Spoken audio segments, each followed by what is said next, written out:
And hello, movie lovers. I'm welcome to the show. With me, I have my good friend Tomeka. So, Hi, or oh, oh my God, that's me in the poster. Oh God, just want to say welcome. Man, it's great to actually have you on the show. It's what, 2 weeks now that I had you? This yeah, last week we had yeah. the Halloween Kills review, Boy, I and had to now I have share you on you, the but it's Scream fine. 1996 review. Welcome to the Yeah. show. I do appreciate it. Oh, thank you so much. Thanks for having me. You're welcome. Appreciate it. So, of course, Tamika's part of the Two Blur Girls podcast and everything. Go and have follow their podcast whenever you guys can. But tonight we are actually talking about the 1996 Scream. Of course, you did a deep dive. You did a deeper dive than what I did. I just swam into the little 6 foot side and everything and stayed off to the side where I Oh, wouldn't drown. You went all the way to the deep side of the swimming pool and everything where you watched all four of these films. yeah. But so anyways, I just want to say this. With Scream 1996, this is probably one of my favorite movies that Wes Craven's done. It kind of is a parody in itself because the way it makes fun of itself. And like I mentioned before, this movie came out in 1996. This movie also starred David Arquette, Nev Campbell, then of course Courtney Cox, Matthew Lillard, and get this, there was also Jamie Kennedy was in this film as Mhm. well, which I didn't know that until I started watching the film because it was a Oh, very young Jamie Kennedy compared to where I saw yes. him now. 1996. Okay. Yeah. Right. And so basically, I just want to go ahead and say this. The budget cost between 14 to $15 million back in 1996. And the US box office, it actually made $173 million. Wow. So it made its money back. So no wonder why they wanted to franchise this thing. They wanted to go ahead and do that. But when you look at the casting, when you look at Nev Campbell, you look at David Arquette and everything, and then also too, this movie also resembles us as horror fans or movie fans and stuff like that too. We'll get into that a little later, but the opening scene alone is just horrifying. Basically, you have a young Drew Barrymore making having a dinner. Well, basically just having a movie night with her and her boyfriend, and she gets this call. He goes, "Do you want to play a game?" All right. Well, basically, what's your favorite scary movie? I'm doing soft for some reason, but basically, what winds up happening is It's this: about the same thing. it's about the same kind of Yeah. concept, but not so much of the whole jigsaw thing. But I like the fact that she goes, "Oh, I'm watching a scary movie." Then he starts playing around with her a little bit, asking her what her favorite scary movie is, and then she goes, "Well, what about some trivia?" So next thing you know, he winds up asking her who was the main character of Friday the 13th. Of course, everybody gets that mixed up between Jason and his mother. Whenever I first watched it, I even got confused myself. Mhm. But then after that, or whatever, I wound up watching the very first Friday the 13th movie, and it's not even connected with Jason until the very end. But what did you think of the opening scene alone? um, yeah, so watching it from 2021, it makes no sense to even, but then that was before caller ID. She didn't have caller ID, so somebody called and she was like, "Hello," and I guess they engaged in a conversation, and I think when he said, "Oh, I'm watching you" or something, and she was like, "What?" And he was like, "Oh no, I didn't say that. I said something else." And that's when she kind of wanted to hang up the phone, but she stayed on the phone with that guy for a long time. Like 10 minutes, I think Yeah. she stayed on the phone What's with your him. favorite movie? I'm like, so are people in 1996 very friendly with strangers I on the don't think phone? so. I think they were just. Because I don't remember being that friendly. She got a conversation with him, but maybe that was when the era when it was like chat rooms. That was actually the Um, era of the chat rooms a little bit, but it yeah, didn't so start until like the maybe late 90s, though. that's what that was. She just had to chat it up with some guy, not her boyfriend. Like, where is your boyfriend? You're there chatting with this stranger on the phone, Well, don't and forget though, yeah, too. She winds up telling him, "Well, you have the wrong number." He goes, "Okay," and next thing you know, he winds up hanging up the phone. And then he Mhm. calls her back. He goes, "Wait, didn't I tell you you had the wrong number?" He goes, "Oh, I'm sorry. Maybe I wanted to apologize again." I'm just paraphrasing. I'm not going for verbatim. Yeah, yeah, yeah. And next thing you know, she's kind of flirting with him a little bit and stuff like that. And she's like, "Oh, really? Okay. Well, yeah, well, look, I gotta go. I'm gonna have to attend to having a movie night with my boyfriend." "Oh, what are you watching?" "Oh, I'm just watching Halloween." And oh, is that the one uh where the guy with the hockey mask? No, that's Jason. Mm, I'm watching Halloween. That's the one with mm, Michael Myers. Oh, the mm, guy with the white face. mm, Okay. mm, mm. So Yeah. yeah, she was definitely Full entertaining him a little conversation. bit. Yeah. Full conversation. I was like, "Girl, put the phone down." That's what my 2021 mind said, "Put the phone down." We don't And talk to then strangers. also too though, she also winds up saying this to him too. She's like, "Well, I gotta go. Well, I need to know who I'm looking at." And that's when you went. She goes, "Excuse me." He goes, "I'm sorry. I meant to say I need to know who I'm talking to." Mhm. Or and then of course, he also said, "I want to know what your insides look like." And then of course she goes, "Well, my boyfriend's going to be here any minute, and he's a football player, and he's going to kick your ass." I'm John, like, I kid you not, I thought she was gonna say, "My boyfriend's gonna be here, and he's on the football team, and he's black, and he's big, and he's gonna kick your ass." I thought she well, was that gonna was on say that. Scary Movie. That was actually on the Scary Oh, Movie. oh, sorry, getting mixed up. They all start to run That was on together. Scary Movie on that one. Sorry. As a matter of fact, this movie was originally supposed to be called Scary Movie. Really? I didn't know Yep. that. As a matter of fact, no one wanted to take a chance on it. As a matter of fact, until maybe a couple of days later, I want to say, but we'll get into the trivia stuff a little later. Mhm, But mhm. there started a bidding war on this movie, but we'll get into that stuff. Interesting. Okay. Nice. So, but and then of course he winds up telling her, "Sorry, you got the wrong number." Next thing you know, he's inside the house chasing after her, and then she runs outside the door because remember, too, she winds up running out the door, and then of course that's when we get that awesome cut scene at the very beginning where basically he just stabs her in the chest, and then next thing you know, he hangs her up on the tree. That's when the parents come in, and then they see young Drew Barrymore hanging from the tree, and then it cuts into the next day at school. Yeah, yeah, that well, so when her boyfriend, he was outside on the patio and he was duct tape and he was doing trivia. He was doing trivia with her for her boyfriend's life. And then when he stabbed him, I don't know why looking back on it. Maybe I've seen too many movie documentaries, but it's like all his insides just fell out all of a sudden. I was like, wait, what? It was like you can see a string just being pulled, and then somebody's guts just go blood, and she's like, "Oh my god!" And then I think this is where you see the clumsiness. I don't know if Yep. any movie before then you see the clumsiness of the killer. No, but Ghostface is very clumsy. Yes. He bangs into furniture. He trips over Yeah. his own feet. This is pretty much me if I was a killer and dressed as Yeah. Ghostface. And then he gets hit, you hear him go, "Ow." I'm like, "Wait a minute." I never heard Jason say, "Ow." No, usually it's always the woman who winds up falling on the ground. It's never the killer that falls on the ground. Yeah, yeah, I guess that's what made this movie stand out and it be innovative. Like you said, it's kind of mocking itself. Hmm. Right, because it's kind of making fun of basically making fun of scary movies in a Mhm, sense, but doing it on a darker level, a darker tone compared to a scary movie does. But it makes fun of itself. It becomes a parody of its own self, and it knows the fact that it's making fun of itself, which is something that I really appreciated from the film.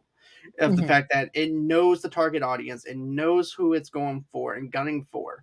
And then of course the next day with for instance, where you have Cindy, you have Stu, you have all these other characters interacting with each other, and they're like, "Well, I heard that she did," how these high school rumors start and everything, whenever it didn't even happen that way. But it's in a small town, And so I like how they play the narrative off of, yeah, it's high schoolers who are getting killed, but high schoolers are also making up these vicious rumors about what they supposedly heard.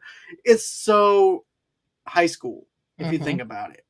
And it also feels so real because of the fact that we can relate to it in that kind of context because we've experienced stuff like that before in our school. Not killing or anything, but for instance, someone getting sick or somebody getting mono or someone Mhm. getting into a fist fight because her boyfriend probably cheated on her or something. But either way it goes, we heard different rumblings and different stories, and that's exactly the narrative that it actually plays off of. Yeah, if we're talking about high school rumors, John, the people in my high school had sex everywhere. And in the math classroom, and the Yeah, math I teacher heard a rumor about a something going on in a the classroom. I'm like, math what? teacher came in, he's like, "Oh," and then I never saw the math teacher again. This is Right? the rumor I heard when I was in high school. I was like, "What the hell?" Oh, yes, but go on. But no, but then we also get introduced to Gale though too, because remember the following day the news media descends on the town and a police investigation begins. Meanwhile, Sydney struggles with the impending first anniversary of her mother's death. So you have two things going on here coinciding together, but you don't realize that they go together until like a little later. Mhm. That okay, yes, it's the anniversary of her mom's death, but also too, this other thing happened with Drew Barrymore's character, which is Casey, and so you don't really know what's going on here. So you have a little bit of a mystery kind of style going on. How is this linked together? Because some people don't. When you first watch this film, if you're watching it for the first time, you're like, okay, it's the anniversary of Cindy's death. It's character motivation. It's developing the character of who Cindy is and dealing with the death and struggle of her losing her mother. But you don't realize how close together and the connection and the cohesiveness of that how they run and coincide together. Yeah. Yeah, like you say, you don't realize it until you see the, news report. I was that her house she was at, John? Sydney? Where she heard the news report of her mom? Basically, yeah, because Okay. what winds up happening is Gail is also doing the investigation and linking it on how it's weird to have a murder on the anniversary of Cindy's mom's death and trying to link it. So now you don't have to try and connect the dots. Now you're actually realizing, okay, there is something more to this other than the fact that Cindy is actually dealing with the her loss of her mother. Yeah. Yeah, and I can't imagine how hard it would be for Sydney to she just turned on the news and then you hear Gail saying, "Oh, it's the anniversary of her mom death who was raped and tortured." And you have to hear that on the news. Your mom was raped and tortured, and you have to be reminded of her death all over town and people whispering. That has to be really tough. Well, also too, there's also that other thing too, where the mother is actually having an affair with Cotton Weary, who happened to be with her, and That's another he rumor went that's going around. Yeah. right. Well, he was also arrested for the murder of her mother because that was the last person that she was seen with. So Mhm. you have that going on. So I find that very interesting. Yeah, and then Gail wrote the book, so she's writing all these sensational tales about the mom and the affair and all this other stuff. So Right, and you have to hear all that, and I think no, wait, I'm getting ahead of myself. Never mind, because we yeah, didn't you're get to getting the a little bit boyfriend ahead. yet. Yeah, okay. Well, then the boyfriend does show up at her house and everything. He's sneaking up the window. Remember? He sneaks up the Mm, window, like, and Clarissa yeah. explains it all. And so He's like, "You wear that to bed?" It's like a yeah, that's nightgown. exactly right. Because the way she's wearing it is definitely like virgin style clothes. That's like a little nightgown that Yeah. only does and it doesn't show anything or anything like that. It's not to me sexy or anything like that. It's just something to lay in bed with. And her boy, and of course her boyfriend, who is who Tatum winds up coming. You know what I'm saying? Mhm. Basically, Yeah, yeah. winds up. going over to her house and everything, and he's totally let down. Well, Billy shows up. That's who it is. Yeah, Billy. Yeah, yeah. Billy shows up and he pretty much just wants some. And he's like, Right. "Hey, how's it going? You look good. Can we have sex?" And she's like, "No. Oh my gosh." He's like, "Well, maybe we could do it with our clothes on." Okay. Oh, that's too much. Oh, Right. he's such a tease. Ah. But you know what the funny thing is? Her boyfriend's name is Billy Loomis. Oh, I forgot his last name. And Dr. Loomis happens to be the doctor from Halloween. So I don't know if Wes was trying to do some foreshadowing with the two characters or something like that. As Where, I look in my poster. but yeah, I'm not sure if he named the character based off of Dr. Loomis, but basically Billy's last name is Loomis.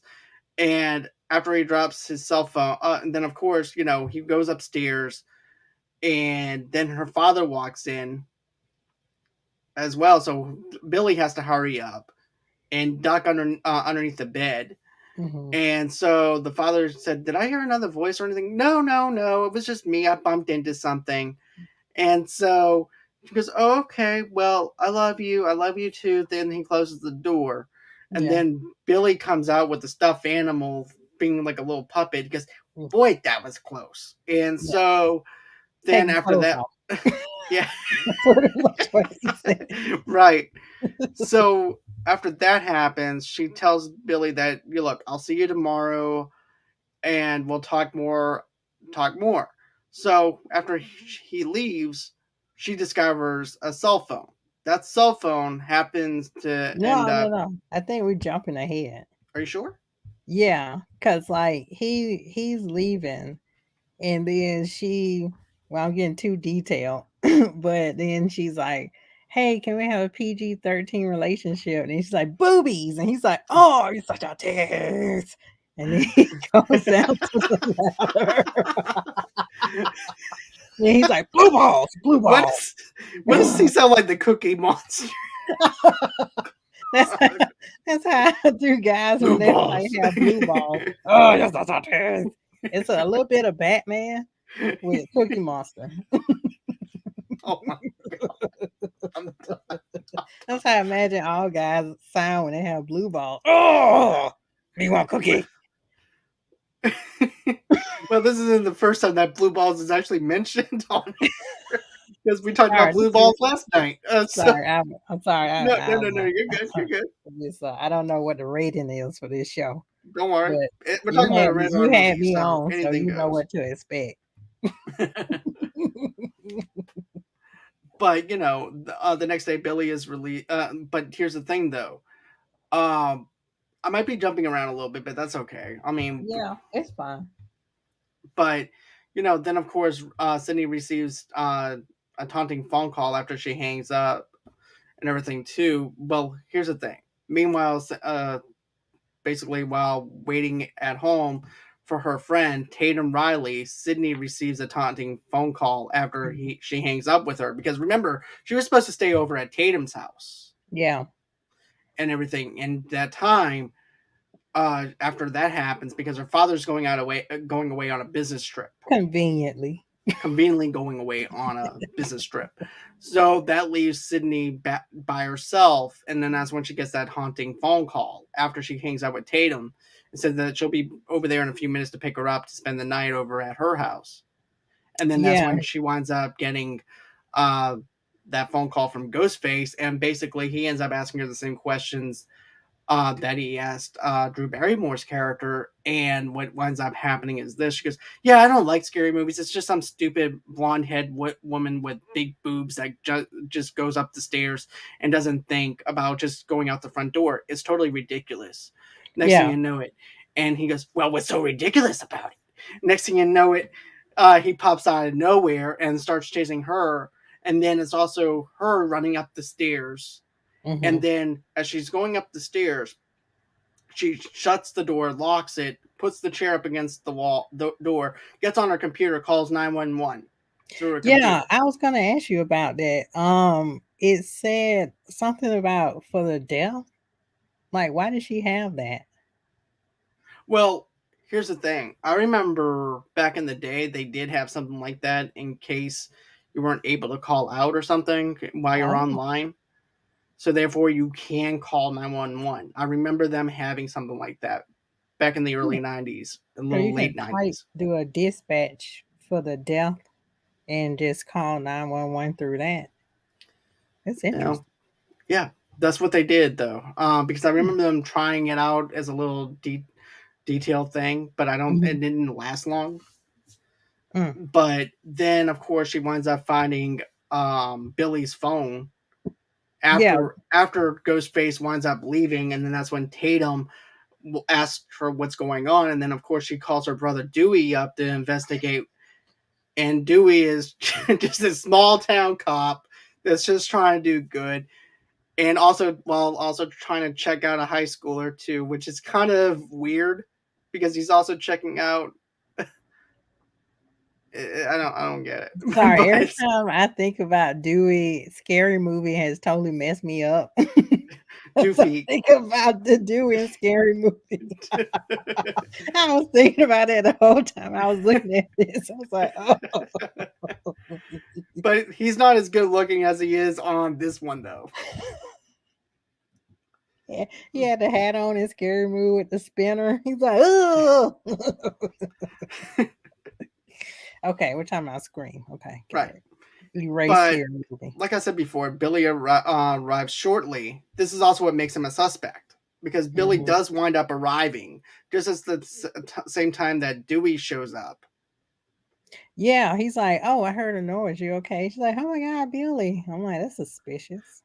I Right, thought he because was suspicious when he first came in the window, John, because his face just was his just eyes alone gives you the creepiness, to be it honest with you. looks like a rat. His face looks like a rat. Just gonna say this. What and oh, I asked you before when we were trying to do this show. Did the craft? Because that's the same guy that was the the villain in the craft Okay, this movie that was Nancy pushed out the window. okay. This movie Oh, was spoiler alert. released.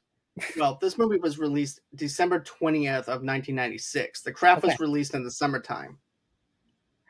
Oh, see, I wonder if audience would have suspected before that's the killer. But His then track again, record think of it isn't like this: good. nobody really at that time paid attention to release dates or anything like that. So basically, they wouldn't even know that this was basically he was in the Craft until you watch the Craft movie. And I'm not sure if the Craft was a cult classic or anything like that Oh, okay, either. This was more of a special moment for everybody for the Scream franchise, for the yeah. very first Scream movie. This was, of course, Jamie Kennedy's very first speaking role. Really? Yep, Wow. this was the very first role that he got, and he was just privileged enough to actually get it. He wasn't even sure he was going to be returning for the second film or anything like that until he got the call that he was going to be in the second film. And then they told him, "Hey, look, you're going to have a little small cameo role." As a matter of fact, there was different scripts going around the studios in the second film Mm, as well. So nobody knew who the killer was. No one knew who was going to get axed off or anything like that. It came as a surprise. And usually you hear about that kind of movement on a TV show. You yeah. don't normally hear about it necessarily on a movie. So I definitely like that aspect that they decided to do it a little bit differently on Yeah. it. Yeah. But yeah, so basically you have this huge movie by Wes Craven. Who wouldn't want to say no to Wes Craven, the guy who made Nightmare on Elm Street, to be in a movie, you know? Hmm. But, after that winds up happening, uh, Dewey starts suspecting Billy. And of course, Cindy winds up finding the cell phone, which is also linked, of course, to Drew Barrymore's house because of the fact that Casey winds up answering the phone. And when she hits looks at the redial button and everything, of course, that's when they realized that, you know, it was linked to that. So Yeah. therefore, now it makes it look like Billy is actually the one making the calls. And Yeah. Cindy doesn't think that Billy's even doing it at all. Yeah. In the police station, he was like, "Oh, I didn't do it." Da da da. And I like the writing. It kind of throws the audience off a little bit because you're like, "Oh man, we caught him already. Dang! And what? And we How still long have it more. took you?" And then they like, "Oh, it wasn't him." But I like in the station because Dewey and Tatum are brother and sister, Right. and she was like, Dewey, can we go now? Because Sydney was in a police station and he was like, no. And he's like, what did I tell? What did mom say? She said, when I'm in this In this police office, you station, respect my my badge. authority, respect my authority, Respect my like, authority. Yeah. yeah. And then he's like, I don't care. We're finna go. And then all the policemen hassling him. He's like, oh crap. Because he's like, what, deputy? Yeah, he's What's a he like? deputy sheriff. Yes. Yeah, he's What in did mom training. tell you? When I'm in this sheriff's office and Yeah. everything, you respect me. You respect my Respect badge. me. Respect You're my not in the boss of authority. me. First of all, I But want to know what kind of man still that age still lives at home. it was But still. 25. Okay, so Yeah. 25 and he's a deputy sheriff. Yeah, and nothing's really happening in that town other than this now. Yeah, Yeah. you're probably Yeah. not making much in that small town. No, he's not. No. Nope. Yeah. Yeah. No. No. But yeah, but we were like, oh man, they called him already. Dang. But when Sydney goes to Tatum's house and then the Well, killer hold on. calls.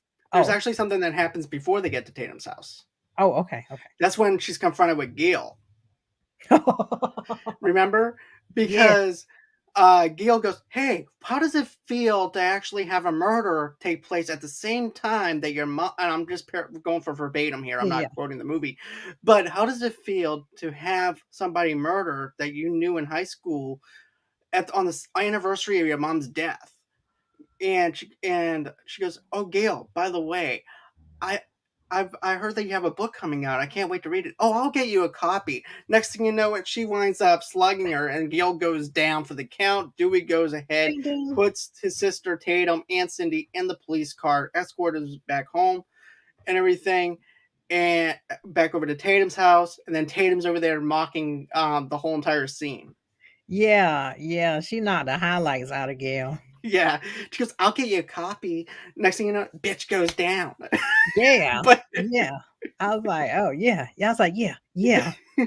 Yeah, and oh man, it's so 90s. Like you look yeah. back at it, you go, how could we have worn that stuff? Like Gail, she had like dark hair, but then it was like blonde streaks. But it actually looks Oh, pretty good, though. I mean, I'm just gonna say, Gail's hair looks better than in Scream 3. Scream 3, it had those bangs in there because it was actually David Arquette's idea to have her have bangs. oh, really? Yeah, I didn't know and that. yeah, I I found thought out it that looked little. decent. I liked her better with this one, and also too when she was in Scream 2. Okay. Her Yeah. hairstyle looked better in Scream 2 than Scream 1. But if I had to choose which one, I would actually go with Scream 2 than Scream 1's hairstyle. Why am I going after hairstyles? I But don't know. anyways. I'm like, okay, yeah, sure. But that's why with the bangs and everything, it was actually David Arquette's idea. Oh no, no wonder they divorced. Bangs. There's actually a joke about that, by the way. But Billy is a by the way, they actually think Billy's the killer, so they capture him. But also too, while she's over at Tatum's house, she gets another anonymous phone call while he's in jail, while Billy's in jail, so it makes it look like that he's not the killer Yeah. at all. And also too, his father also confirms the fact that Billy was actually at his house. So therefore, he actually has an alibi. Because he has an alibi, he's out of prison and no longer a suspect in the eyes of the sheriff's department. Yeah. Yeah. And then she goes to school and everybody at school is so insensitive. They're running around with ghost masks like, whoa. Well, also Like, too, one thing I have to say, I'm proud of the principal though. I'm proud of the principal for oh, you mean the fonts? Hey. Hey. hey, Hey. what's going on? But yeah, Yeah. But I you forgot you who said played you that role. thought, oh, oh, the fon's name? Yeah, Oh God, I can't believe I forgot.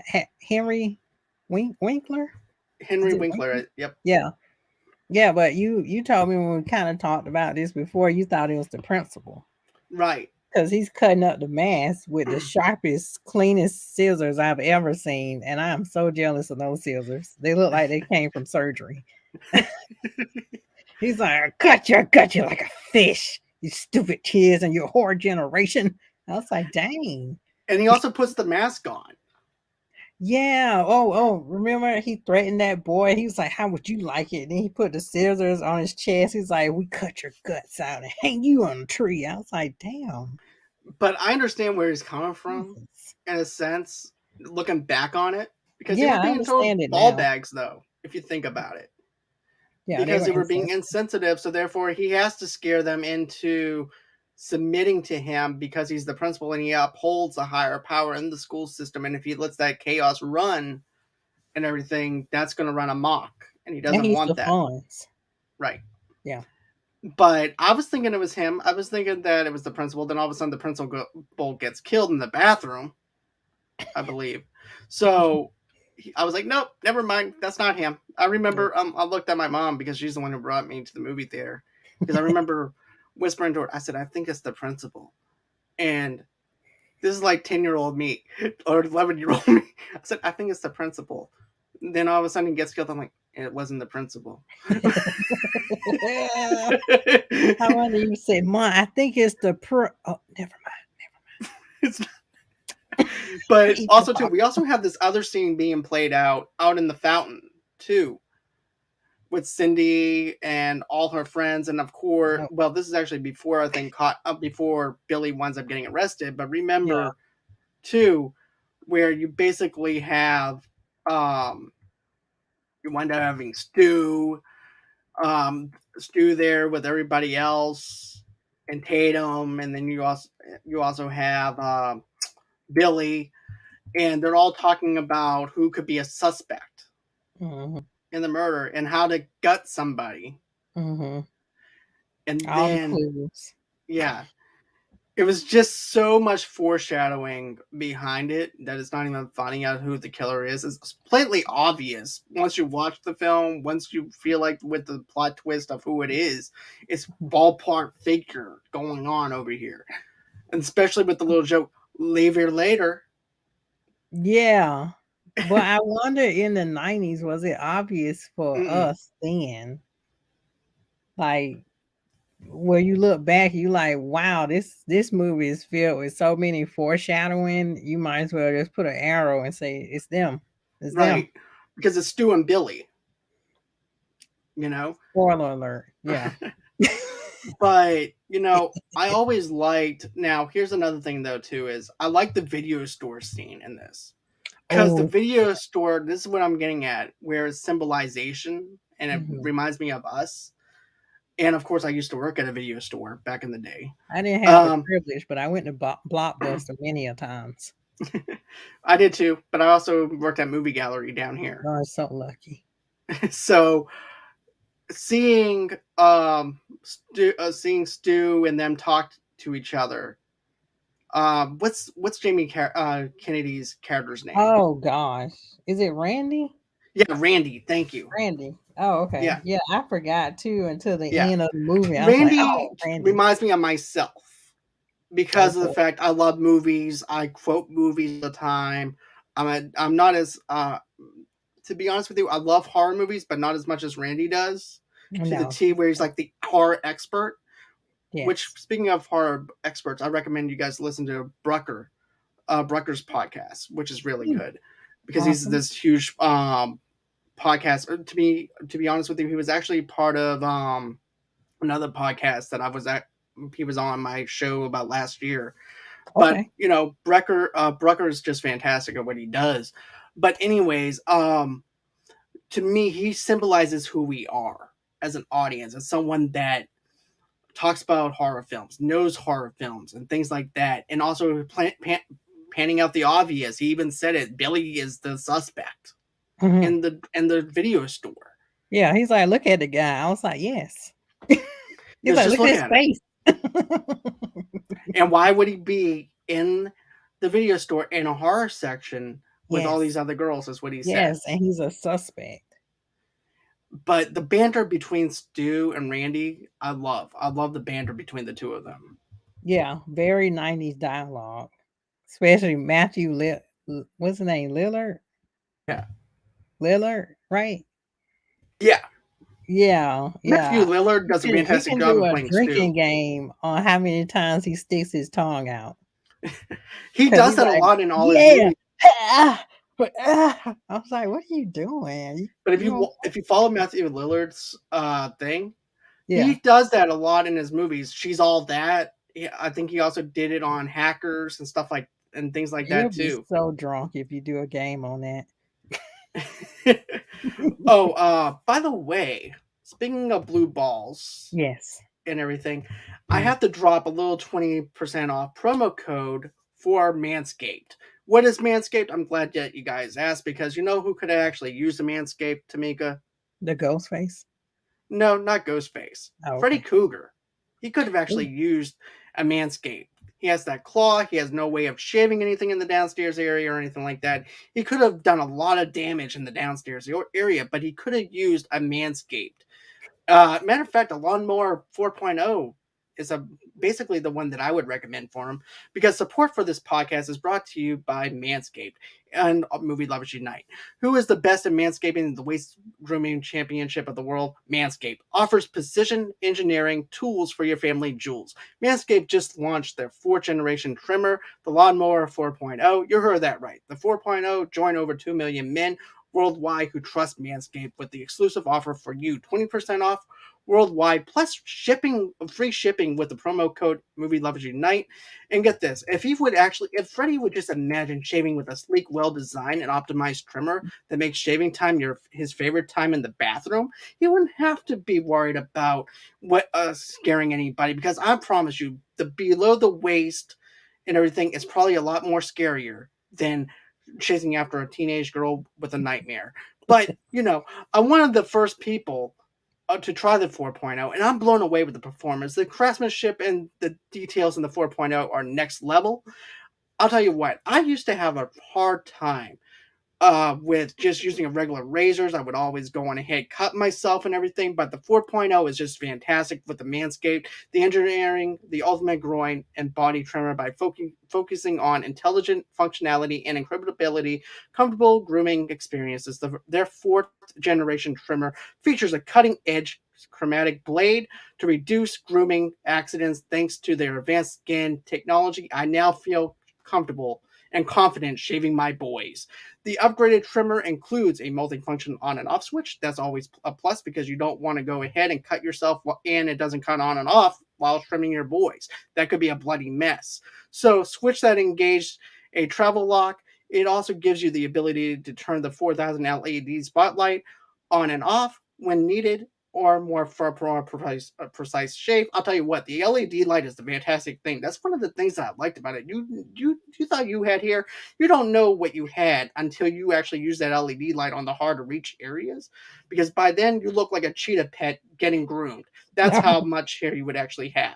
It looks like Mr. Miyagi doing a bonsai tree, and then he's trimming off that bonsai tree to Mm. make it perfect. And that's exactly what you want when you're doing your manscape, because you can do a lot of landscaping with your manscape, because the manscaping for your downstairs area. But when when needed for a more precise shape, the Lawnmower 4.0 even allows you to customize your trim through additional guard lengths with sizes 1 through 4. Did I mention wireless charging? The new wireless charging system uses electromagnetic induction, which can help battery length last longer.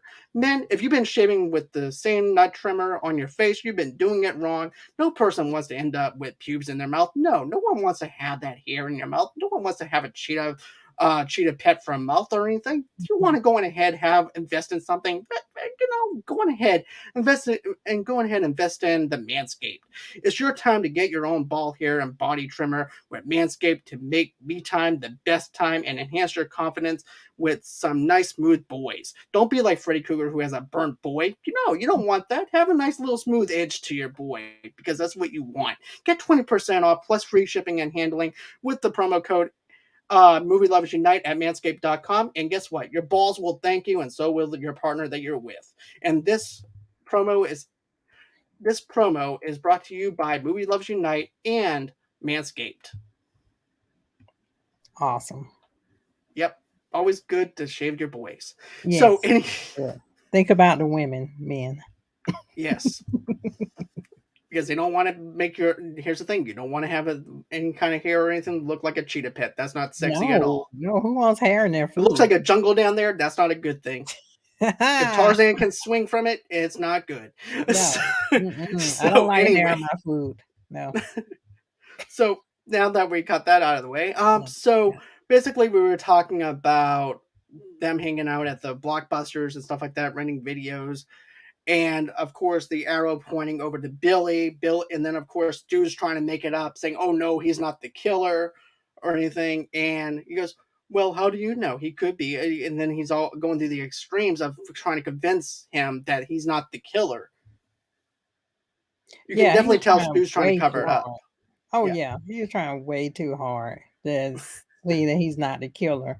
And I the writing, going back to the writing, it was really innovative. Yeah, at this time period, it was innovative because he's talking about pop culture. Like, you know, the police are always oblivious, and you're like, yeah, they are. Wow, I didn't think about that. Somebody's actually saying what I'm thinking. He's like, they're always oblivious. And he was like, the father is the red herring. It's really Billy. It's Billy. I tell you, it's Billy. Look at his face. It's him. And I'm like, exactly. "Dang." And And so I think maybe, like you said, video nerds or video people probably knew it was Billy, but maybe us, the other people, probably was so oblivious that we didn't think about it, and we needed a Randy to represent you guys to say, "Listen, people, it's Billy," to exactly pull us out because of that. I feel like that we get, and you asked me this question, and it's a very good question, where you said, "Do you think us as an audience would actually know back in those days that it would have been Billy?" Mhm. And I feel like as an audience member watching this for the first time, you're so enticed and so glued into the plot that you're missing so many details that you don't realize that Billy is actually the killer until the very end. And it's also Stu that's helping him, which also makes it that much so real, though, too, because of the fact that you have two people trying to murder Cindy, trying to make her life a living hell. And it also explains why Billy was able to get out of prison as well, because you're like, okay, wait, there was a cell phone that was linked to the murder from the very beginning of the film, but now you're telling me that he's not the murderer, he's no longer a suspect, but how is that possible? And then you wind up finding out there's actually two murderers in this movie, not just one. So I like how they play that off. But like you said, I feel like when it comes down to the other character in the video store that you mentioned, which would actually be Randy, I feel like that he's telling us as an audience, hey, snap out of it, wake Mhm. up, get to reality of it, of the situation here. Stu and them are no good. Billy is the killer. You need to go on ahead. And he's kind of breaking the fourth wall without having to break the fourth wall in a sense. Because he's explaining the rules and things like that of a horror movie. And that, I like that. I liked how he explains things. Yeah, yeah, it makes you wanna hang out with Randy. Like, not too long because he gets a little bit annoying, but, like, long enough where you absorb some knowledge. Yeah, you can definitely absorb a lot of movie knowledge from him, horror movie knowledge on how to survive and things like that. So that's one thing I liked about Randy's character. And then, then of course the next day Billy is released, like we said. Shifts to Cindy. Cindy's father, Neil, as he calls, have been traced to his phone. So now it makes it look like the father is the one doing all these horrible things, and it's aimed at the father because he's out of town. So he doesn't have an alibi to go by and everything. Even though Cindy's by herself and she's with Tatum and Dewey, but where's the father at? Yeah, yeah, they like you said, they throw you in so many directions, so you won't get too close to knowing who it is. So the whole movie, the writers are teasing you the whole time. They're like, could be Bill, let me veer you in this direction. Then you kind of get thrown off and you're like, whoa. Even with Randy explaining everything to you, you get thrown off and you're like, oh wait, it could have been the father. It's and that scene, I'm trying to get in my 1996 mindset, John, but it's really hard because when I see the scene of Dewey, anytime I see Dewey, but when he was talking to the sheriff, and like you said, they was saying, "Oh, it's the dad. He was out of town, whatever." And Dewey's licking the ice cream cone. He's like, yeah, yeah, could be him. Mm, you think so? Oh yeah." I'm like, what Right. is he doing? It's It's so, like, yeah, so it could be. ridiculous. I'm like, Mm, could be, couldn't it? you can Yeah. definitely I'm tell he's a like, small time cop. They're making fun of small time cops from other horror movies just by him doing something like that.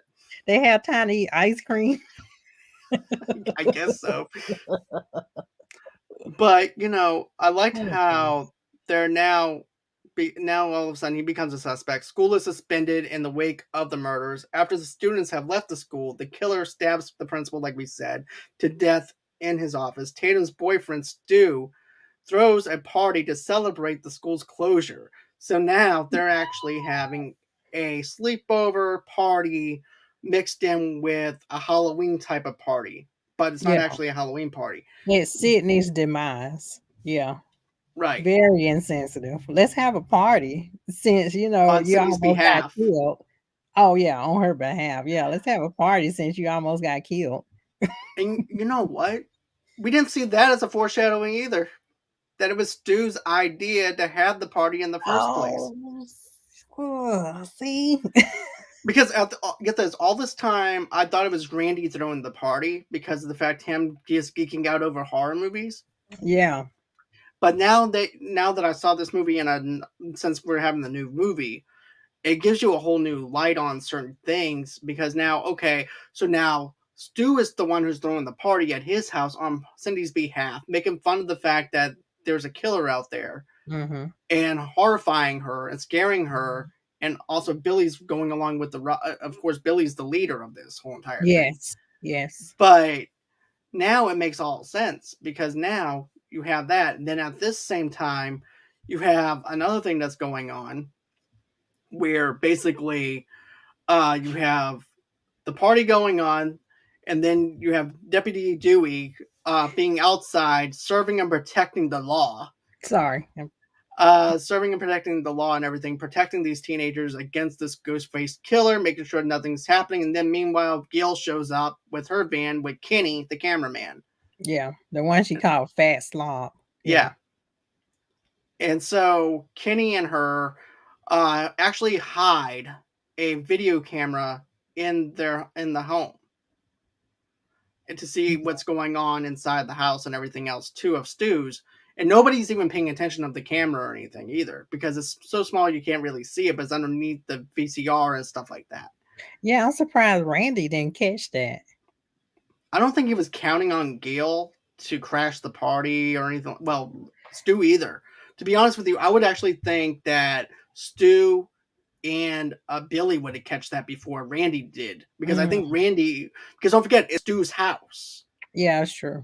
So you would think that he would catch something that might be off putting or off balance a little bit, but no. And then and then of course of course you wind up having Randy operating the VCR and explaining in detail about the rules. And of course, then you have Tatum who's looking for ice and goes downstairs to get the ice in the basement area. And then she winds up getting chased by the killer in the garage. And then that also leads over to her trying to escape through the doggy door of the garage. And then, of course, Ghostface goes on ahead and decides to use the garage door as a way to kill her. Can we go into that scene a little Yeah, bit? yeah, Because when she went down to the garage to get ice or beer or whatever she was getting, she turned the lights on. And there's probably commentary about this, but that's Rose McGowan. yep. Yeah. And then she turns the lights on and clearly she doesn't have a bra on. So that's the first thing I noticed. I Like noticed there was that just too as a kid. headlights everywhere. She was like, "Oh," I was like, "What is okay?" And then she's going downstairs, and she see the killer, and he's just standing there, and she think it's Randy. Like all these people, it's like they let their inhibitions down, and they're like, "Randy, move out the way." I'm like, "It's a killer, girl." She's like, "Oh, Randy, get out the way." And she at least fought back. I will say, at least the women in this movie fight back because she was throwing beer bottles at him, and you hear him going, "Oh, oh!" I'm like, Ugh. "Wait a minute, I'm not supposed to hear this." You supposed to be tough, and she was kicking his ass, man. She was. She was. I I have mean, to she would say, have got away if it weren't for that, you know, those hips right. going through And, that door. and dies by No, the her death of the hip garage killed her. door. And then after she winds up dying, you also have Randy explaining the rules of a horror movie. Oh, wait. So when he pulled the garage door up, is could there have been a way she could have survived? Like the way her head smashed? She's dead. Oh, I thought it would have just been like, oh, because the No. garage door was The like, way yeah, the garage door lifted up and then it quickly impacted the ground, she's dead. There's no doubt about it. Now, if we and didn't she see like a went body, up and it smashed her head, and I was like, oh, okay, but oh, okay, considering the go ahead. fact that I'm Cindy thinking winds too up much. finding her dead body in the garage Yeah. and everything, and she's just hanging there, she's dead. And Okay. now, if you didn't see I'll a let it go. body, I'll let now it if you go. didn't see a body or whatever, chances is she's probably dead or the killer moved the body. But Yeah. considering the fact Ghostface just leaves the body there, then she's dead. There's no coming Yeah. back from that. Yeah, you're right. Okay, I'll let it go. I'm sorry. I got too deep into it. I'm like, well, maybe she could have lived because it was going slow up and then she was coming down. Well, You're right. you're I'll not the let it first go. one to think that, though. I was like, okay, it has to be a way because To she's be just honest with you, hanging there. I even thought that once. To be honest, that thought crossed my mind a couple of times whenever I was watching this film. But it made it seem like the garage door had like razor sharp, I don't know, blades or something. I was like, it's a garage door. Like it goes up, it goes down.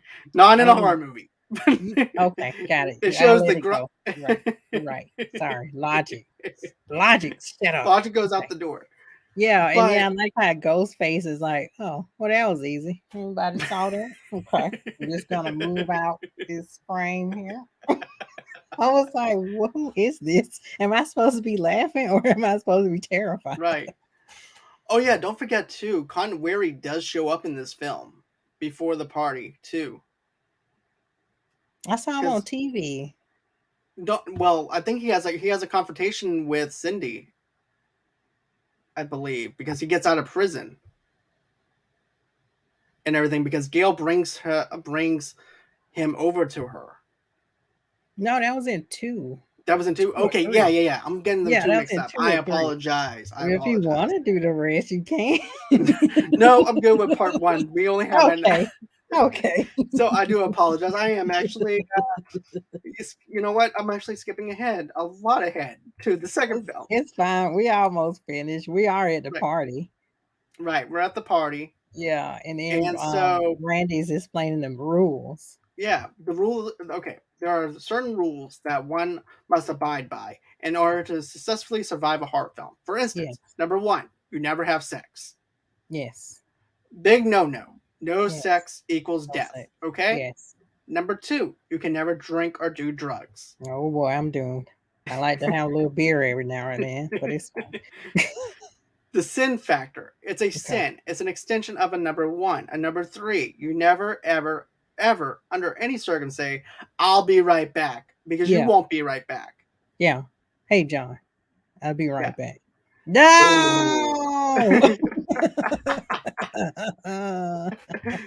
And then Randy says, see, you pushed the laws and you end up dead. Okay, I'll see you Yeah, in the because kitchen Stu with a knife. said, "Hey, Randy, do you want a beer?" He's like, "Oh yeah, sure." See, he got caught off guard too. He's like, "Okay, I'll be right Be right back," and there back. goes his tongue. I'm like, "Oh gosh, he got that tongue again." then then of course Cindy winds up saying too, "Oh my God, Randy, I never thought you were." She goes, "I thought you were dead." Randy goes, "I thought I." He goes, "I probably should be. I never thought I'd be so happy to be a virgin." Right. That was actually towards the end of the film though. But Yeah, I yeah. just wanted to say that quote. But Yeah, yeah, because well, then Billy shows up, who invited him. He wasn't supposed to be there. And him and Sydney have sex, which is what he always wanted, because they haven't had sex since her mom's death. they haven't Which, had by sex at the all. way, Cindy's actually a virgin, I think. well, he said before your death we were rated R, which I thought that was sex. Maybe oral. Oh, okay. That's what I'm thinking. Okay, yeah. Yeah, but Because anyway, don't he was forget, all about sex. And then well, going back some, when he got released and he was in the high school and they ran into each other. And he was like, "Oh, you accused me of killing." And he's like, "Oh, I'm sorry," blah blah blah. And he's like, "Oh, I want my girlfriend back. Ever since your mom died, you just been so weird." And she's like, "My mom died." He's like, "My mom left me." You just get over it. She's like, "My mom died, idiot." He's like, "I mean, you don't even let me, put it in anymore. I mean, it's- your mom died. Get over it. I want some sex." That's right? basically what he That's said. pretty much what he says. It's pretty much the Yeah. same ball I bag want some thing sex. that happened on The Sopranos with Meadow and Jackie Jr. She was sick Oh, and he wanted sex with the script.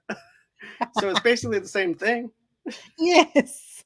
You're sick. Well, it's okay. Just cough to the side. We'll be okay. I'm sick, Jackie Jr. Okay. but but another thing too that winds up happening after all this is going on, you wind up seeing after that, you wind up seeing Cindy and them having sex. Cindy and Billy are confronted by the killer who attacks Billy. Billy goes down. Cindy nearly escapes because Ghostface is clumsy. So she Yeah. escapes from the house and seeks help from Kenny, but the killer already slashed his throat. Yeah. Yeah. Half the partiers, they left because these people are sick. They found out that the principal was stabbed. And they was like, "Oh, cool. Let's see the body before they takes it away." So basically everybody left and it's just those two. And that's why she's running and asking for help. In some kind of way, Billy just pops up. He's like, "Oh, Sydney." I'm like, "The stabbing you got, sir. You should be dead. You should not be like, Sydney, take my hand. Oh my God, Billy, are you okay? Uh, be okay. And then Randy's like, "Oh my God, Stu's going crazy." And then Billy's like, "We all got a little mad sometimes." And that's when I be like, "What? Uh-oh." And then he shoots him. She's like, "I'm not Billy now." But he You goes, know, "Help me! Randy's gone mad. Help me!" And he goes, "We all go mad a little bit, that's Cindy." And he all gets the gun and he shoots Randy. And then another thing too that I find that is weird though, but Oh yeah. Yeah, I mean, just him getting up to me was weird. And just turning around, shooting, revealing himself.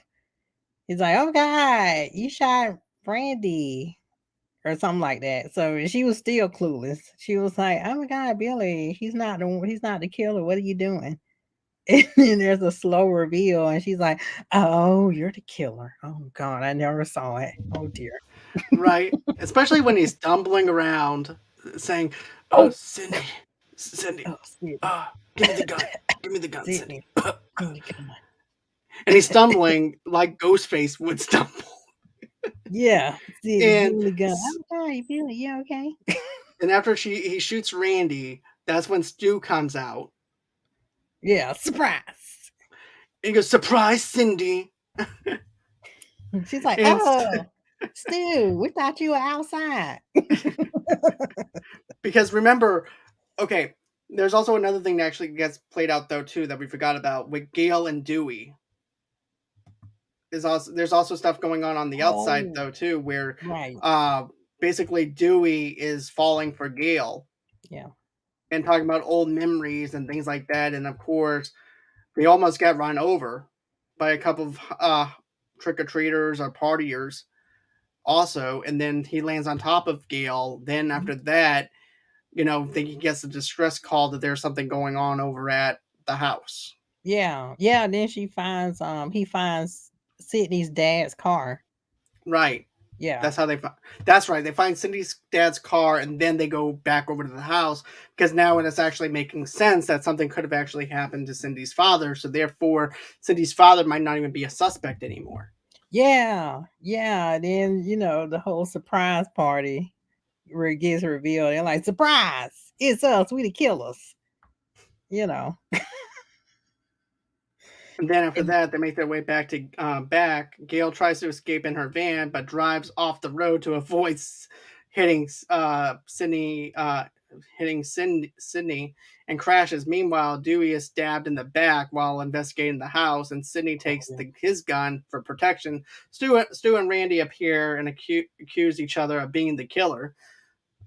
And then Cindy retreats into the house where she finds Billy wounded but still alive. She gives Billy the gun before he lets Randy into the house and shoots him. Mm-hmm.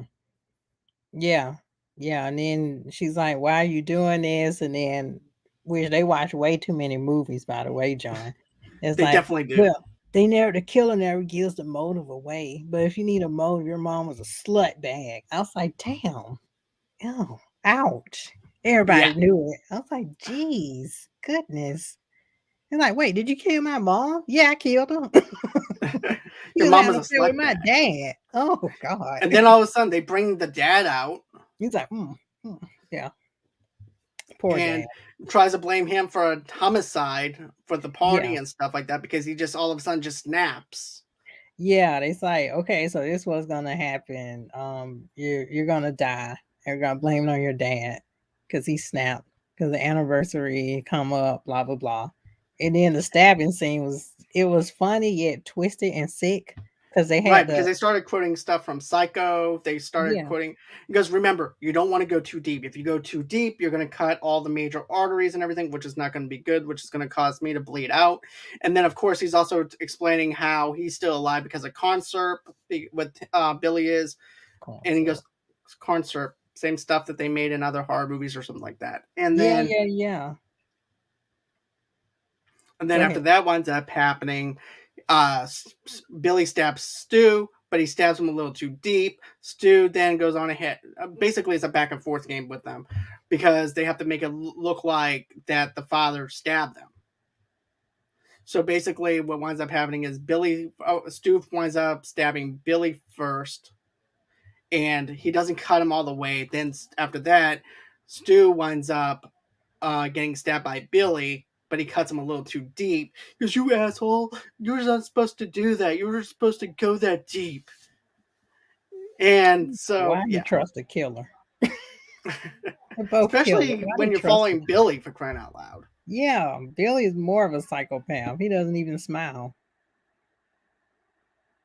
But then after that, we wind up seeing who survived the crash. Then, of course, after that winds up happening, uh, Billy with an umbrella.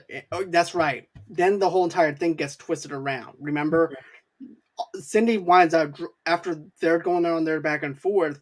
That's when, of course, Cindy winds up escaping, and nobody knows where she's at. So she winds up turning the tables on them, and she winds up calling them Mm-hmm. and goes, "Hey, you want to play a game?" He Yeah, goes, "This is that was not funny, awesome. Cindy."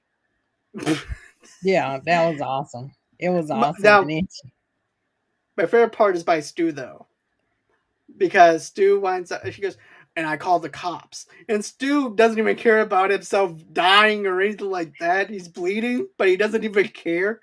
He goes, "Did you really call the cops?"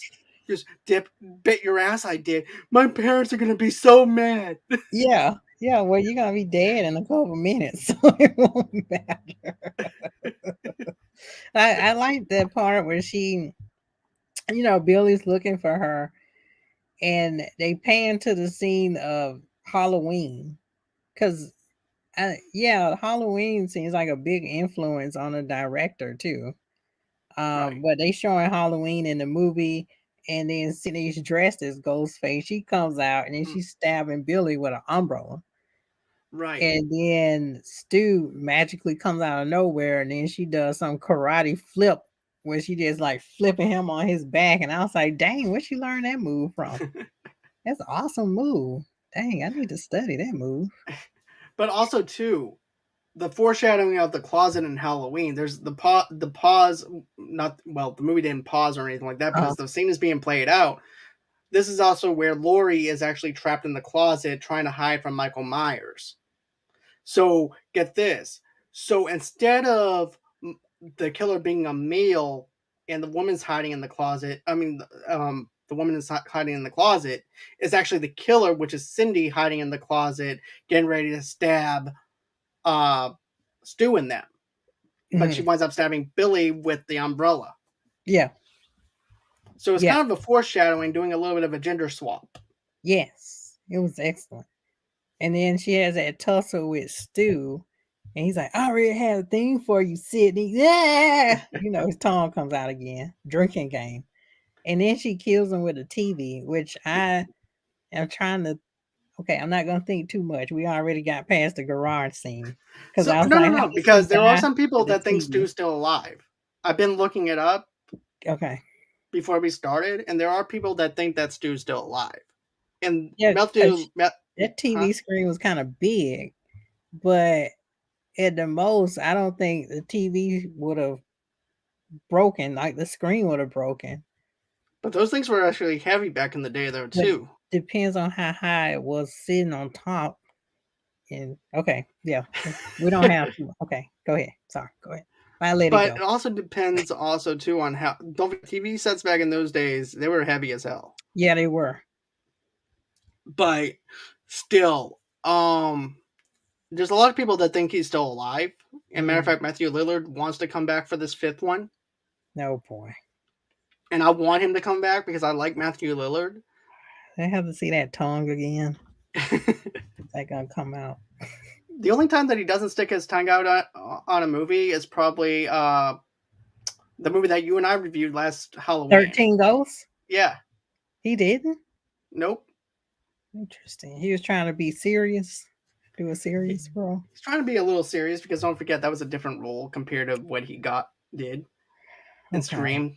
All right. Well, if you say so.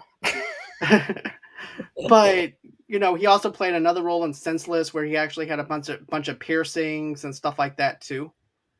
Is that the Each one time, with Marlon Wayans? yeah. Basically, he would Oh, come in with a new piercing on his face, and also he also got his Prince Albert pierced though in the downstairs area, if you know what I mean, too. So snort. that was also an. But I like Matthew Lillard though. I would love for him to come back as Stu because I like Stu as a character.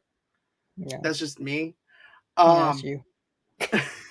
Also too, I like Matthew Lillard. I heard him being interviewed on Collider Live a couple of years ago, and he's deeply into D&D. He loves Oh, D&D cool. and Awesome. stuff like that. And he's also got D&D packages, campaigns, and stuff like that he does. Oh, So sweet. I love Matthew Lillard and how geeky he is as a person. Okay, cool.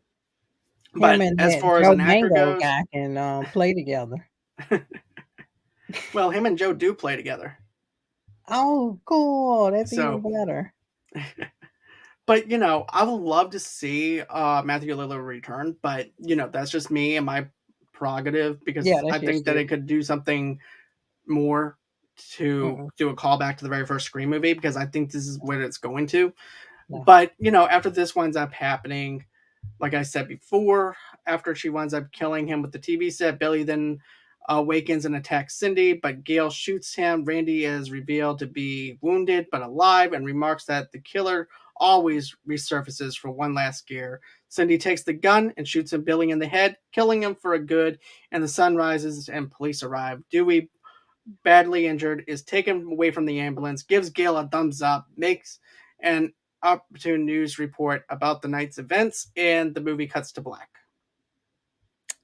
Okay, so when Billy got shot, he should have been dead. But like you told me, let your logic go to me. Because when he got shot, he was like, bleh. I was like, what is that? Bleh. Well, that's another thing I want to talk about. Okay, let's talk about the Scream trailer now, the new one. Okay, thank you. Thank you. Or else I'm gonna Okay, go down a rabbit hole, John. You know me. because this is what I said in my trailer reaction. Okay. I liked how they're going off of our electronics and they're Yes. making us not feel safe off of electronics, off of smart houses and stuff like that, and using it against us because now we no longer feel safe. Now we feel vulnerable to the point that anybody can get into our house. So I like that narrative of what they're playing along with. But also, too, it makes me think okay, the rules that Randy set up in the first film. Now, we've been seeing a lot of remakes, a lot of reboots of certain horror movies. Do those same rules still apply to remakes and reboots? That's a good question. And how does that play out in this new one? Is there a new set of rules for this new generation since this new generation has been brought up with remakes and reboots? Yeah. Yeah. Yeah. That's a good question. I don't know. Me either, but I we'll don't find know. out. I guess you'll have to look back at the horror movies now to see a pattern and see if there's any different rules that you notice. Right. And are they going to copy that from this present age? Because don't forget, even in the third Scream movie, Randy comes in as a cameo again and says, congratulations, Cindy, you're now part of a trilogy. And because you're a part of a trilogy, there could be a chance that you die. So, what happens with this? Does Cindy die? Does Dewey die? Does Gail die? Do all the original cast members who survived from the first one and the second one Hmm. and the third one, do Hmm. they And the fourth one, suddenly, yeah. but they don't make an appearance in the fourth one, as far as I remember. Who all Sydney in them? Yeah, do they? Because you saw Yeah, the fourth one. I think they're in the fourth one. Okay, because it's been a while since I saw the fourth film, so I don't know or anything like that. Oh But yeah, that's when her cousin. Oh, spoiler alert! That's when her cousin is the killer. okay, that's when the cousin is actually the killer. Hmm. So here's the thing. I'm wondering, does this and you know what? This is also getting my wheels turning though too. Hmm. Because you know how we always have the stab movies being played out in the second and third film? They're awesome. And the Yeah. fourth one? So what if the the stab movie is actually a reboot Or it can and be it's like being played out Halloween. huh? Yeah, like Halloween Resurrection. It'd be Stab Resurrection. I don't know. But let's say for instance that movie, that stab movie that's been played out in the Scream movies is actually let's say for instance that's a reboot that they're watching. Mm, Does that now foreshadow anything that we're going to be getting in the film? And does that change the rules of the game that Billy set up? And we're hmm. going based off of the game with the Stab movie. Maybe the character from Stab makes up their own rules in Stab and establish the rules for this film instead of Billy because Billy is dead. Yeah. Huh. That is interesting. Hmm. I mean, I am looking forward to it. I mean, since I've seen 1 through 4, might as well see 5. And it's Or actually kind of or weird that they're calling it just 1.0. Scream. Yeah, so it's not 5. It's like a Scream. remake of the first one, right? No, we here's the thing. We don't know what they're doing with this. We don't know Yeah. why this is actually just called Scream. Scream. Yeah. So it wouldn't would have been made it would have made more sense if they just went on ahead and made the S a 5. Yeah, that would be awesome. That would have been so much better. But no, Mhm. instead they wind up just making it Scream. Mhm. So it Yeah, makes me wonder and the if Stab killer is a sounds Go ahead, sorry. Go no ahead. no no go on it. I'll let you go on No, ahead you and go. then huh. You go. Okay. So what I'm also thinking, because now I'm coming up with all these conspiracies. Now I look like Howie Day. That's bad. But with all these conspiracy theories. But what if the reboot of Stab is also a reboot of this new movie, and we don't know that it's a reboot? Yes, it's a Mm, continuation of Cindy's life and her chapter and everything, but what if it's a reboot by killing her off and we don't know it until because of Stab? yeah. Ooh, interesting. Yeah, because like Scream 4, I didn't know that that was like about two movies within one movie. Because it was like Stab, what, 4? Right, And then they was like, no, it was like Stab 5. And then you're like, oh, it's just people watching Stab 5. And it's like, no, but Stab 6. I'm like, oh, okay. I'm disoriented now. So too many. Oh boy. right, The killer, I was gonna say the killer sounds aged. So he sounds older right. from on the phone. He's On like, do this you new like one, scary movies? Yeah, on this new one, he sounds a little bit older, like mature. which makes me think that it could be Matthew. I don't want. But that's just me. But you know what No. though? There's something that I do appreciate with the Scream movies though. That Cindy is a strong character and Yeah. she gets stronger within every Scream movie. Yeah, she seems 10 times stronger in the new one because she's like, of course, I'm Sydney Prescott. I have a gun. I'm Sydney Prescott. Right. I'm like, oh, And she okay. kind of reminds me of Jamie Lee Curtis off this new 2018 Halloween movie where she's no longer the frightened girl. Now she's wanting to kick ass and take names and ask questions later. So Yeah. I wonder how these kids, because there are kids, they have to school these kids.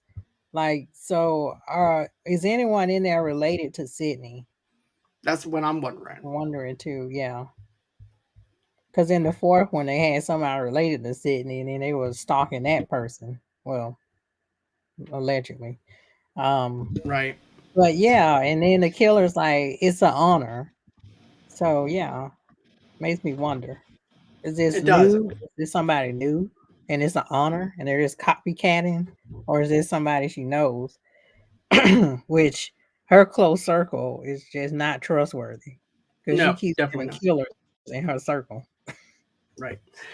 So I think that's everything I wanted to touch on as far as Scream goes and stuff like that. What about you? Is there anything else that you wanted to touch on or anything? When it came out, I was in middle school, and I remember everybody was hyped up about it, and I couldn't see it because I didn't have money, and I didn't have nobody to sneak me into the rated R version of the movie. But I saw it many years later. I still was kind of shocked, but watching it now, it just is very cheesy. But I try my best to get into my 1996 mindset, but the 2021 mindset was like, it's Billy. Oh my gosh, I can't believe nobody sees this. So Right. it's a good movie to revisit. If you can, try to turn on 1996. Right. Turn on the 1996 brain and everything and just totally just be acting like that you're mind blown to the fact that this is the killer.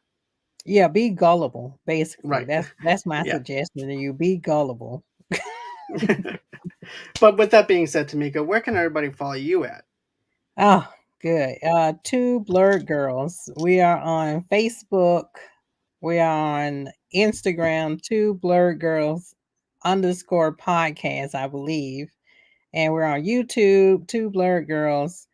Um, we are also have an audio podcast, and we're excited that we're on Amazon Music. So subscribe and follow us there. We're on Apple, we're on Google, and basically everywhere podcasts are streaming. All right. And you guys can go on ahead and follow me underneath the same brand name on Facebook at Movie Lovers TV Lovers Unite over there. Then, of course, on Instagram as well underneath the same brand name. And then, of course, too on Pinterest at Movie Lovers TV Lovers Unite over there. Tomorrow night, 8 o'clock Central Time, 9 o'clock Eastern, 6 o'clock Pacific Time, I'm going to have Christopher Minori coming on the show. You know who that is. Yay! Yeah. Yep.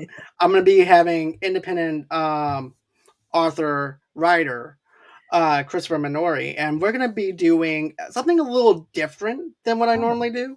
okay. We're going to be discussing The Shining. We're not going It's to be gonna be awesome.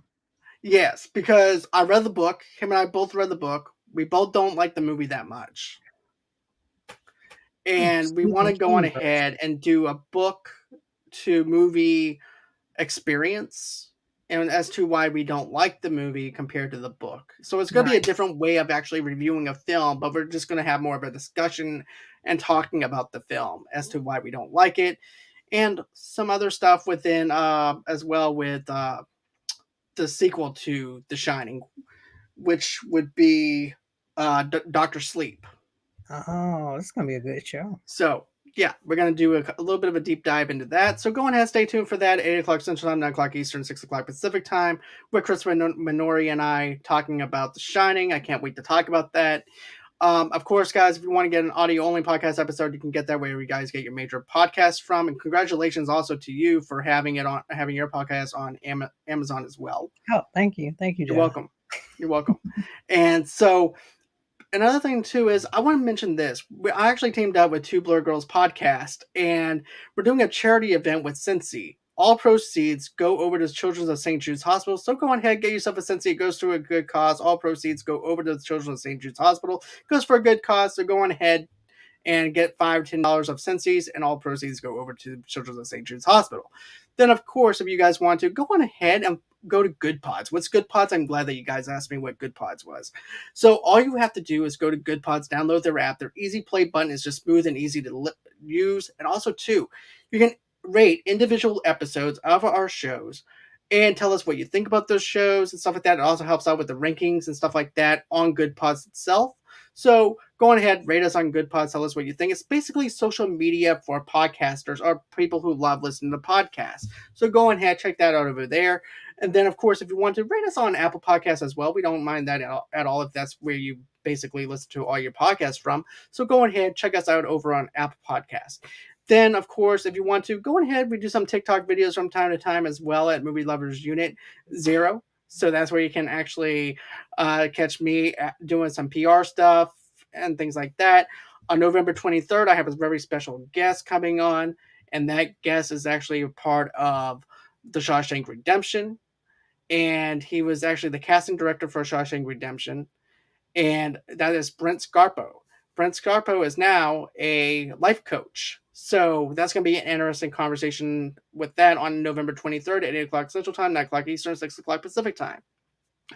And then, of course, you guys can reach out to me at movieloversunite at gmail.com and follow me on Twitter at movieloversunit. And always until next time, guys, it's been real. It's been fun. I can't wait to do this again. Thank you so much, Tamika, for joining me for tonight. I Yeah, do no problem. appreciate it. Yeah.